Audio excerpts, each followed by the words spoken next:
Thank you for joining me for today's daily reflection. As we continue to mourn the late Queen Elizabeth, we look to our faith to help support us and the country during this time, this sad time and time of change.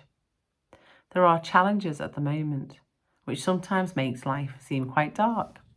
When we lose someone special, it always makes the world feel dark.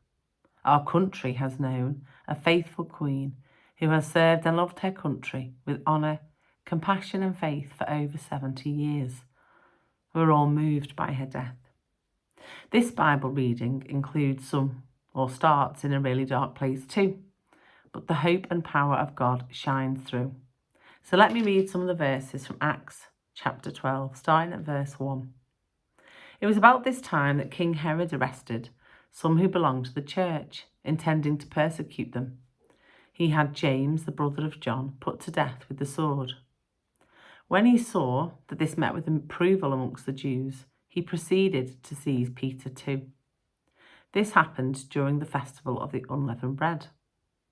After arresting him, he put him in prison, handing him to be guarded by 4 squads of 4 soldiers each. Herod intended to bring him to public trial after the Passover. So Peter was kept in prison, but the church was earnestly praying to God for him. The night before Herod was to bring him to trial, Peter was sleeping between 2 guards, bound with 2 chains, and sentries stood guard at the entrance. Suddenly, an angel of the Lord appeared, and a light shone in the cell. He struck Peter on the side and woke him up. "Quick, get up," he said, and the chains fell off Peter's wrists. Then the angel said to him, "Put on your clothes and sandals," and Peter did so. "Wrap your cloak around you and follow me," the angel told him.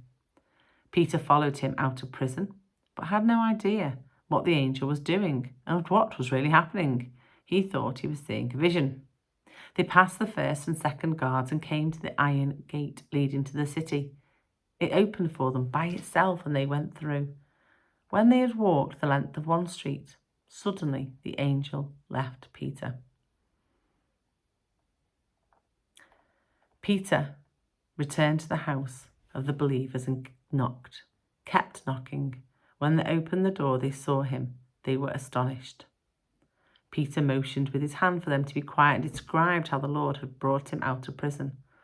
"Tell James and the other brothers and sisters about this," he said, and then he left for another place. So it starts in a dark place. James had been executed. Peter was in prison. Was this the end? It certainly would have looked and felt like that for the believers. And endings are so hard. Their response to this darkness, though, was to earnestly pray, to join together in their grief, in their anxiety, in their sadness, and to pray hard. Praying as a community, turning their faces to God as a community, and God answers them in the most tangible, miraculous way.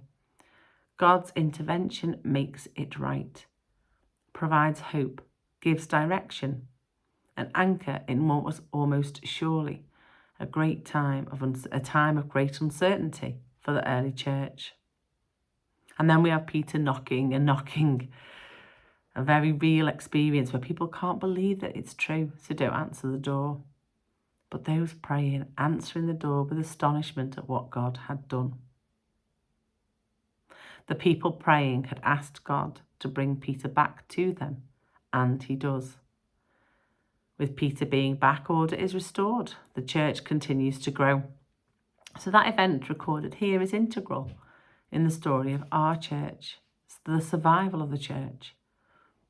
Our church, our community is here in part because of this story. So we thank God for this miracle.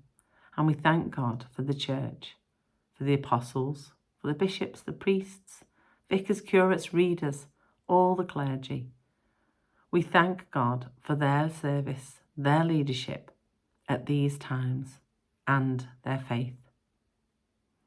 The central role of the church in the national mourning is testament to the Queen's faith, and so important in leading the nation.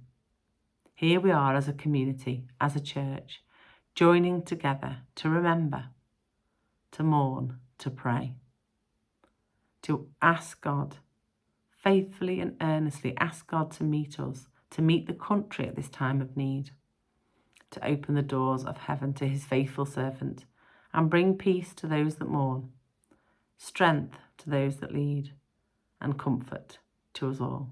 Amen.